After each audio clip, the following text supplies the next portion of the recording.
नमस्कार, दिन भर की बड़ी खबरों में आपका स्वागत है। मैं हूं आपके साथ अंशिता। आज इस बुलेटिन में बात होगी वक्फ बिल के खिलाफ विपक्ष के अगले प्लान की। वक्फ बिल पर पूरे देश में मचे बवाल की जानेंगे। खरगे ने मोदी सरकार से क्यों की श्वेत पत्र की मांग। राहुल गांधी ने आदिवासियों को लेकर कर दी कौन सी नई मांग। देखेंगे फडणवीस के फैसले पर मचे हाहाकार को। और बुलेटिन के आखिर में देखेंगे जाने माने कार्टूनिस्ट इरफान की किस खबर पर पड़ी तिरछी नजर। लेकिन दिन भर की तमाम बड़ी खबरों से पहले एक नजर आज की सुर्खियों पर। बिहार चुनाव को लेकर कांग्रेस की तैयारियां तेज। बिहार कांग्रेस के जिलाध्यक्षों के साथ राहुल गांधी ने की बैठक। दिल्ली के इंदिरा भवन में हुई सभी जिलाध्यक्षों की मीटिंग। केंद्रीय मंत्री नितिन गडकरी का बयान। छत्रपति शिवाजी ने कभी किसी मस्जिद पर नहीं किया हमला। छत्रपति शिवाजी को बताया 100% सेकुलर शासन। बैंकॉक में बिम्स्टेक सम्मेलन में पीएम मोदी की नेपाल के पीएम ओली से हुई मुलाकात। ओली से मुलाकात के बाद बोले मोदी, भारत नेपाल मैत्री के कई मुद्दों पर बातचीत हुई। शेयर बाजार में गिरावट। सेंसेक्स 887, निफ्टी 335 अंक लुढ़का। 12 लाख करोड़ निवेशकों के डूबे। अमेरिका के टैरिफ लगाने के बाद वैश्विक स्तर पर नाराजगी। चीन ने सभी अमेरिकी सामानों पर 34% अतिरिक्त टैरिफ लगाया। ये तो हुई सुर्खियां। अब बात आज की सबसे बड़ी खबर की। वक्फ संशोधन विधेयक 2024 को लेकर पूरे देश में बवाल मचा हुआ है। यहां तक कि सरकार के सहयोगी भी इस विधेयक से खुश नहीं है। काफी विरोध के बीच ये बिल संसद से तो पास हो गया, लेकिन मोदी सरकार के सामने अब नई मुसीबतें खड़ी होने वाली हैं, जिसकी तैयारी विपक्ष ने कर ली है। तो आखिर क्या है विपक्ष का अगला प्लान, जानेंगे रिपोर्ट में। मोदी सरकार ने भले ही दोनों सदनों में वक्फ संशोधन बिल को पास करवा लिया है, लेकिन विपक्ष ने सरकार की मुश्किलें बढ़ाने का पूरा प्लान बना लिया है। विपक्ष ने ऐलान कर दिया है कि अब वो इस बिल के खिलाफ सुप्रीम कोर्ट का दरवाजा खटखटाएंगे। यानी कहा जा सकता है कि वक्फ संशोधन विधेयक के खिलाफ विपक्ष अब आर पार की लड़ाई करने को तैयार है। इस बिल को कांग्रेस ने संविधान पर हमला और मुस्लिम विरोधी करार दिया है। कांग्रेस नेता जयराम रमेश ने कहा कि ये कानून अल्पसंख्यकों के अधिकारों को कुचलने की साजिश है, जिसे बर्दाश्त नहीं किया जाएगा। यही नहीं, कांग्रेस सांसद और वरिष्ठ वकील अभिषेक मनु सिंघवी ने दावा किया कि संसद के दोनों सदनों से पास होने के बाद वक्फ संशोधन विधेयक के कानून में तब्दील होने का वक्त करीब आ गया है। लेकिन अगर सुप्रीम कोर्ट में बिल के खिलाफ सुनवाई हो तो ये बिल गैर कानूनी भी घोषित हो सकता है। देखिए, ये रोचक बात है कि यद्यपि ये पारित हुआ है, बहुत हद तक नैतिक जीत हमारी हुई है। बहुत बड़ी मात्रा में लोकसभा में कोई 30-35 वोट का फर्क था, विरोध हुआ इस बिल का। राज्यसभा में भी 92 और 95 2 वोट आए, बड़ी भारी मात्रा में है। और पहले वोट में तो आम बहुमत भी नहीं था सरकार का, दूसरे वोट में बहुमत था 250 में। तो ये बहुत संकीर्ण बहुमत है। मैं समझता हूँ इससे देश का, जनादेश का एक जो मूड है, जो मत है, वो जाहिर होता है। ये हुई पहली बात। कोई इसमें जबरदस्त समर्थन नहीं है। ये जानबूझकर अपने बहुमत का दुरुपयोग करके जोर जबरदस्ती से, गणतांत्रिक तरीके से नहीं, ये डाला गया है, थोपा गया है। नंबर 2, मुझे इसमें कोई संदेह नहीं है कि अगर इसमें चुनौती दी जाएगी कभी भी बाद में, तो बहुत अच्छा चांस है कि न्यायपालिका इसको असंवैधानिक करार करेगी, विशेष रूप से अनुच्छेद 26 और 25 के अंतर्गत संविधान के। नंबर 3, ये बहुत हद तक जो स्वायत्त है, ऑटोनॉमी है, अधिकार क्षेत्र है, अपने खुद के संस्थाओं को स्वचालित करने का मुस्लिम समुदाय में, उसको ये हनन करता है, ले लेता है, नष्ट कर देता है। इसलिए मैं इसको संवैधानिक मानता हूँ। और ये दुराव करेगा, ये आपसी वैमनस्य करेगा, अविश्वास करेगा, इससे मैं इसकी भर्त्सना करता हूं। वहीं इस बिल के खिलाफ डीएम के चीफ एमके स्टालिन और जेडीयू के नेता गुलाम रसूल समेत कई लोग सुप्रीम कोर्ट में अपील करने की बात कह चुके हैं। कांग्रेस सांसद मोहम्मद जावेद के अलावा ऑल इंडिया मजलिस इत्तेहादुल मुस्लिमीन के प्रमुख असदुद्दीन ओवैसी भी कानून कार्रवाई पर विचार कर सकते हैं। इसके अलावा राष्ट्रीय जनता दल भी कानूनी रास्ता अपना सकती है। यही नहीं, वक्फ बिल के खिलाफ विपक्ष की इस लड़ाई को एनडीए के कई सहयोगियों का भी साथ मिल सकता है। जेडीयू नेता गुलाम रसूल बलियावी ने विधेयक के खिलाफ सुप्रीम कोर्ट जाने की बात तो पहले ही कही है।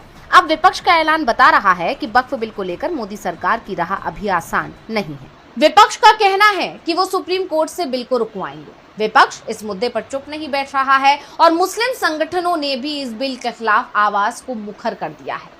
खास बात यह है कि समुदाय विशेष को एनडीए के सहयोगियों का भी साथ मिल गया है। आखिर क्या है पूरा मामला, क्या होगा इस विरोध प्रदर्शन का परिणाम, जानने के लिए देखिए रिपोर्ट। वक्फ संशोधन बिल 2024 के लोकसभा और राज्यसभा में पारित होने के बाद जेडीयू के अंदर ही बगावत शुरू हो गई है। मुख्यमंत्री नीतीश कुमार की पार्टी जेडीयू के नेता ही बड़े झटके दे रहे हैं। दरअसल वक्फ बिल संसद से पास होते ही जेडीयू में इस्तीफों का दौर शुरू हो गया है। अब तक जेडीयू के बिल को समर्थन देने से नाराज कई मुस्लिम नेताओं ने पार्टी छोड़ दी है। इनमें पूर्व प्रदेश सचिव एम राजू नेयर, अल्पसंख्यक प्रकोष्ठ के प्रदेश सचिव मोहम्मद शहनवाज मलिक, जिला उपाध्यक्ष नदीम अख्तर, प्रदेश महासचिव सीएन, मोहम्मद तबरेज सिद्दीकी अली, तबरेज हसन, मोहम्मद दिलशान राइन, जिला सचिव मोहम्मद फिरोज खान और मोहम्मद कासिम अंसारी शामिल है। इन मुस्लिम नेताओं ने वक्फ बिल के समर्थन पर नाराजगी जताते हुए कहा है कि पार्टी ने लाखों मुसलमानों का भरोसा तोड़ा है। हालांकि इस बिल को लेकर सिर्फ जेडीयू के नेताओं में ही नाराजगी नहीं है, बल्कि इस बिल को लेकर देश भर में नेताओं में नाराजगी नजर आई। यूपी में एनडीए में सहयोगी पार्टी आरएलडी यानी कि राष्ट्रीय लोकदल से भी नेता ने इस्तीफा दे दिया। इसी के साथ देश के कई राज्यों में इस बिल के खिलाफ सड़कों पर प्रदर्शन देखा गया। कर्नाटक, गुजरात और पश्चिम बंगाल में कई जगहों पर मुस्लिम समुदाय के लोगों ने वक्फ संशोधन विधेयक पारित होने पर विरोध प्रदर्शन किया, जिसमें खासकर पीएम मोदी और गृह मंत्री अमित शाह का गढ़ कहे जाने वाले गुजरात के अहमदाबाद में इस प्रदर्शन की गूंज ज्यादा तेज रही। इस बीच बढ़ते प्रदर्शन को देखते हुए यूपी में योगी सरकार ने जामा मस्जिद में आरएएफ तैनात किया। यानी कि इस बिल को लोकसभा और राज्यसभा में पास करवाने के बाद अब मोदी सरकार को इसे देश भर में लागू करवाना आसान नहीं होने वाला है। वक्फ बिल के खिलाफ विपक्ष और मुस्लिम समुदाय एकजुट हैं और सरकार पर हमलावर है। इसी तरह मणिपुर के मुद्दे पर भी सरकार बुरी तरह घिर गई है। दोनों सदनों से आधी रात को मणिपुर में राष्ट्रपति शासन पर मुहर लगवाई गई और इसी को लेकर विपक्ष ने सरकार से सवाल पूछ लिया है। क्या है विपक्ष की मांग, जानिए रिपोर्ट में। कांग्रेस अध्यक्ष और राज्यसभा में विपक्ष के नेता मल्लिकार्जुन खड़गे ने मणिपुर में चल रही हिंसा को लेकर केंद्र सरकार से व्हाइट पेपर पेश करने की मांग की है। खड़गे ने राज्यसभा में कहा कि मणिपुर पिछले 2 साल से हिंसा की आग में जल रहा है, जिसमें 260 से ज्यादा लोगों की जान जा चुकी है और 60,000 से ज्यादा लोग विस्थापित हो गए हैं। उन्होंने केंद्र सरकार पर हिंसा को रोकने में नाकाम रहने का आरोप लगाया और बीजेपी पर चुप्पी साधने का भी इल्जाम लगाया। खड़गे ने कहा कि व्हाइट पेपर के जरिए मणिपुर की सच्चाई सामने आएगी, जिससे ये स्पष्ट होगा कि वहां क्या हो रहा है और इसके लिए आखिरकार कौन जिम्मेदार है। उन्होंने प्रधानमंत्री मोदी से मणिपुर का दौरा कर हालात सुधारने की भी अपील की। दरअसल व्हाइट पेपर एक आधिकारिक दस्तावेज होता है जिसे सरकार किसी खास मुद्दे पर जानकारी देने, स्थिति स्पष्ट करने या अपनी नीतियों को समझाने के लिए पेश करती है। इसमें तथ्य, आंकड़े, विश्लेषण और सरकार का नजरिया शामिल होता है। इसका मकसद जनता और सांसदों को किसी विषय की पूरी तस्वीर दिखाना है ताकि उस पर चर्चा की जा सके। ये पारदर्शिता लाने और जवाबदेही सुनिश्चित करने का ही एक तरीका है। खड़गे की इस मांग को लेकर विपक्ष ने सरकार पर दबाव बढ़ा दिया है। खड़गे ने सरकार से श्वेत पत्र देने की मांग की है, तो वहीं राहुल गांधी ने आदिवासियों के हित के लिए सरकार से नई मांग कर दी है। कांग्रेस सांसद और लोकसभा में विपक्ष के नेता राहुल ने जातिगत जनगणना के बाद अब मोदी से दलितों और आदिवासियों के लिए बजट में एक बड़ी मांग की है। क्या मांग है राहुल की, देखिए रिपोर्ट। राहुल गांधी दलित, पिछड़े और आदिवासी वर्ग के हक की मांग लगातार उठा रहे हैं। इसी सिलसिले में अब राहुल ने सोशल मीडिया पर एक पोस्ट साझा कर बताया कि उन्होंने केंद्रीय बजट का एक निश्चित हिस्सा दलितों और आदिवासियों के लिए मांगा है। इस मांग को उठाने से पहले राहुल ने दलितों और आदिवासियों के लिए काम करने वाले सामाजिक कार्यकर्ताओं और शोधकर्ताओं से मुलाकात भी की थी। तो क्या कुछ लिखा राहुल ने, देखिए। हाल ही में मेरी मुलाकात दलित और आदिवासी समुदायों से जुड़े रिसर्चरों, कार्यकर्ताओं और समाज सेवियों से हुई। उन्होंने मांग की कि एक राष्ट्रीय कानून बनाया जाए जो केंद्रीय बजट का एक निश्चित हिस्सा दलितों और आदिवासियों के लिए सुनिश्चित करे। कर्नाटक और तेलंगाना में ऐसा कानून पहले से लागू है और वहां इन समुदायों को ठोस लाभ मिला है। यूपीए सरकार ने राष्ट्रीय स्तर पर भी दलितों और आदिवासियों के लिए उप योजनाओं यानी सब प्लान्स की शुरुआत की थी, लेकिन मोदी सरकार के दौरान इस प्रावधान को कमजोर कर दिया गया है और बजट का बहुत कम हिस्सा इन वर्गों तक पहुंच रहा है। दलित और आदिवासी लंबे समय से हक और प्रतिनिधित्व की लड़ाई लड़ रहे हैं। आज हमें ये सोचने की जरूरत है कि उन्हें सत्ता में भागीदारी और शासन में आवाज देने के लिए और क्या ठोस कदम उठाए जा सकते हैं।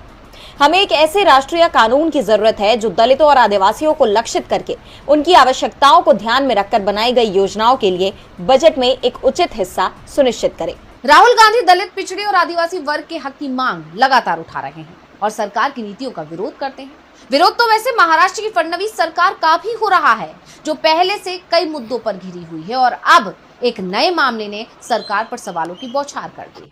आखिर क्यों तेज हुआ फडणवीस सरकार का विरोध, जानिए रिपोर्ट में। फडणवीस सरकार के विशेष जन सुरक्षा विधेयक के प्रस्ताव का विरोध तेज होता जा रहा है। ये विधेयक सरकार को किसी भी संदिग्ध संगठन को गैर कानूनी संगठन घोषित करने की शक्ति देता है।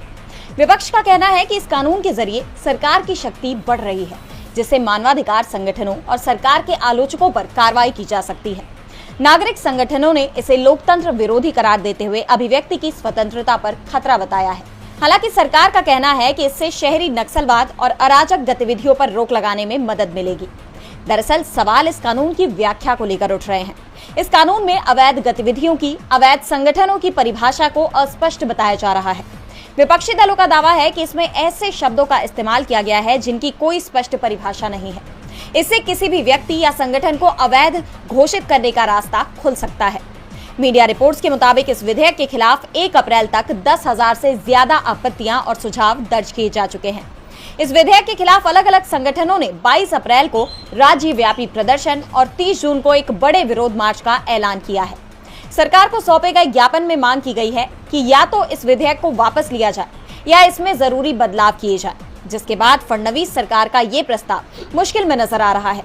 ऐसे में क्या फडणवीस सरकार बैकफुट पर आ जाएगी, ये देखने वाली बात होगी। फडणवीस सरकार के प्रस्ताव का विरोध तेज होता जा रहा है, जिसकी चर्चा हर तरफ हो रही है। वैसे इस वक्त चर्चा एक तस्वीर की भी हो रही है। वो तस्वीर आई है बिम्स्टेक शिखर सम्मेलन से, जिसमें पीएम मोदी और बांग्लादेश की अंतरिम सरकार के प्रमुख सलाहकार यूनुस एक साथ नजर आ रहे हैं। क्यों हुई ये मुलाकात और क्यों हो रही है इसकी चर्चा, जानेंगे रिपोर्ट में। थाईलैंड के 2 दिवसीय दौरे पर गए पीएम मोदी ने बिम्स्टेक शिखर सम्मेलन में हिस्सा लिया। इस मंच से वैश्विक नेताओं को संबोधित करते हुए पीएम ने कई अहम और कई बड़ी बातें कही।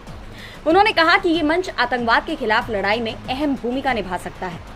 मोदी ने बिम्स्टेक शिखर सम्मेलन में यूपीआई यानी यूनिफाइड पेमेंट इंटरफेस को इसके सदस्य देशों की भुगतान प्रणालियों से जोड़ने का प्रस्ताव रखा। उन्होंने कहा कि इससे क्षेत्र में व्यापार, कारोबार और पर्यटन को बढ़ावा मिल सकता है। थाईलैंड में बिम्स्टेक के 6वें शिखर सम्मेलन की चर्चाओं के बीच अगर किसी और बात पर सबका ध्यान था तो वो नरेंद्र मोदी की मोहम्मद यूनुस से मुलाकात पर था। बांग्लादेश में शेख हसीना सरकार के तख्तापलट के बाद से भारत के साथ उनके रिश्तों में काफी तनाव आ गया है। ऐसे में मोदी की बांग्लादेश की अंतरिम सरकार के प्रमुख सलाहकार यूनुस के साथ ये मुलाकात काफी अहम मानी जा रही है। बैंकॉक में दोनों नेताओं के बीच करीब 40 मिनट बात हुई। इसकी जानकारी देते हुए भारतीय विदेश सचिव विक्रम मिस्री ने कहा कि पीएम मोदी ने एक बार फिर लोकतांत्रिक, स्थिर, शांतिपूर्ण, प्रगतिशील और समावेशी बांग्लादेश के प्रति समर्थन जताया। उन्होंने प्रोफेसर यूनुस के भारत के साथ सकारात्मक संबंधों की इच्छा को भी रेखांकित किया। प्रधानमंत्री ने अपील की कि माहौल खराब करने वाली बयानबाजी से बचा जाए। सीमा पर सख्ती से अवैध घुसपैठ को रोका जा सकता है और सीमा सुरक्षा को कायम रखा जा सकता है। प्रधानमंत्री ने बांग्लादेश में हिंदुओं और अल्पसंख्यकों की सुरक्षा को लेकर भी चिंता जाहिर की। इस दौरान बांग्लादेश की पूर्व पीएम शेख हसीना का भी मुद्दा उठा था, जिसे लेकर दोनों देशों के बीच तनाव की स्थिति है। आपको बता दें कि बांग्लादेश की तरफ से ही इस मुलाकात की अपील की गई थी और अब जब दोनों नेताओं की मुलाकात हो गई है तो उनके रिश्तों के सुधरने की उम्मीद जताई जा रही है। बहरहाल अब ये किस दिशा में आगे बढ़ते हैं, ये देखने वाली बात होगी। बांग्लादेश से भारत के रिश्ते सुधरेंगे या नहीं, इस पर चर्चा ने जोर पकड़ लिया है। लेकिन इस समय सबसे ज्यादा हाहाकार अमेरिकी सरकार की तरफ से लगाए गए टैरिफ पर बना हुआ है। अमेरिकी राष्ट्रपति डोनाल्ड ट्रंप ने जब से जवाबी टैरिफ लागू किया है तब से ही व्यापार जगत में हाहाकार मचा हुआ है और अब बाजारों में 2020 के बाद से अब तक की सबसे बड़ी गिरावट दर्ज की गई है। वहीं जिन देशों में ट्रंप ने टैरिफ लगाया है उनका गुस्सा भी फूट पड़ा है और उन्होंने भी अमेरिका पर टैरिफ का ऐलान कर दिया है, यानी कि जवाबी टैरिफ का, जिसके बाद ट्रेड वॉर तेज हो गई है। देखिए रिपोर्ट। अमेरिकी राष्ट्रपति डोनाल्ड ट्रंप के टैरिफ के फैसले ने पूरी दुनिया में तहलका मचा दिया है। एक के बाद एक देश अमेरिका पर पलटवार कर रहे हैं, यानी जिस बात का डर सबको था अब वो हकीकत में हो रहा है। दुनिया भर में टैरिफ वॉर छिड़ गई है और ये अब और तेज होती जा रही है। कनाडा ने अमेरिकी कारों पर 25% टैरिफ का ऐलान किया है। कनाडा के पीएम मार्क कार्नी ने कहा कि देश उन सभी अमेरिकी वाहन आयातों पर 25% टैरिफ लगाएगा जो मुक्त व्यापार समझौते के तहत नहीं आते। वहीं फ्रांसीसी राष्ट्रपति इमैनुअल मैक्रों ने अमेरिका में अपने सभी निवेश रोक दिए हैं। मैक्रों ने साफ कहा कि ट्रंप को यूरोपीय यूनियन पर से 20% टैरिफ वापस लेना होगा। ये जंग यही नहीं रुकी, चीन ने भी अमेरिका के टैरिफ का मुंह तोड़ जवाब दिया है। ट्रंप ने चीन पर 34% टैरिफ लगाया है, जिसके जवाब में चीन ने भी सभी अमेरिकी वस्तुओं पर 34% टैरिफ लगाया है। 10 अप्रैल से ये एक्स्ट्रा टैरिफ लागू हो जाएंगे। इतना ही नहीं, चीन ने आगे कहा कि वो 11 अमेरिकी कंपनियों को अपनी अविश्वसनीय संस्थाओं की लिस्ट में शामिल कर रहा है, जो उन्हें चीन में या चीनी कंपनियों के साथ व्यापार करने से रोकती है। यानी अब ये ट्रेड वॉर बड़े पैमाने पर छिड़ गई है। इसका असर बाजारों पर भी साफ दिखाई दे रहा है। दुनिया भर के शेयर मार्केट में भारी गिरावट आई है। S&P 500 इंडेक्स करीब 4.8% गिर गया, जो जून 2020 के बाद एक दिन में इतनी बड़ी गिरावट है। इस गिरावट से बाजार को करीब $2.4 ट्रिलियन यानी 200 लाख करोड़ का नुकसान हुआ है। इसके अलावा डाउ जोन्स इंडस्ट्रियल एवरेज और नैस्डैक कंपोजिट में भी वही गिरावट देखी गई जो कोरोना महामारी के वक्त 2020 में देखी गई थी। डाउ जोन्स इंडस्ट्रियल एवरेज में 4% यानी 1679 अंक और नैस्डैक कंपोजिट में 6% की गिरावट हुई। अब बात भारतीय शेयर बाजार की करें तो सेंसेक्स 930 अंकों की गिरावट के साथ 75,364 पर बंद हुआ। वहीं निफ्टी में भी 345 अंकों की गिरावट पाई गई, यानी बाजार में हाहाकार मचा हुआ है। और बुलेटिन के आखिर में देखेंगे जाने माने कार्टूनिस्ट इरफान की किस खबर पर पड़ी तिरछी नजर।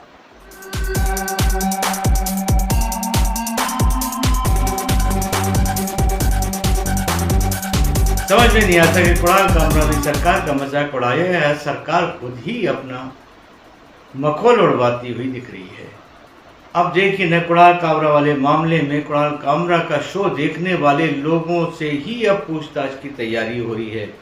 हो सकता है पूछताछ करने वाले ये जानना चाहते हों कि कहीं कुछ ऐसे लोग तो नहीं थे जिन्हें कुछ लालच देकर या धमकी देकर कुणाल कामरा के इस शो को देखने के लिए मजबूर किया गया हो।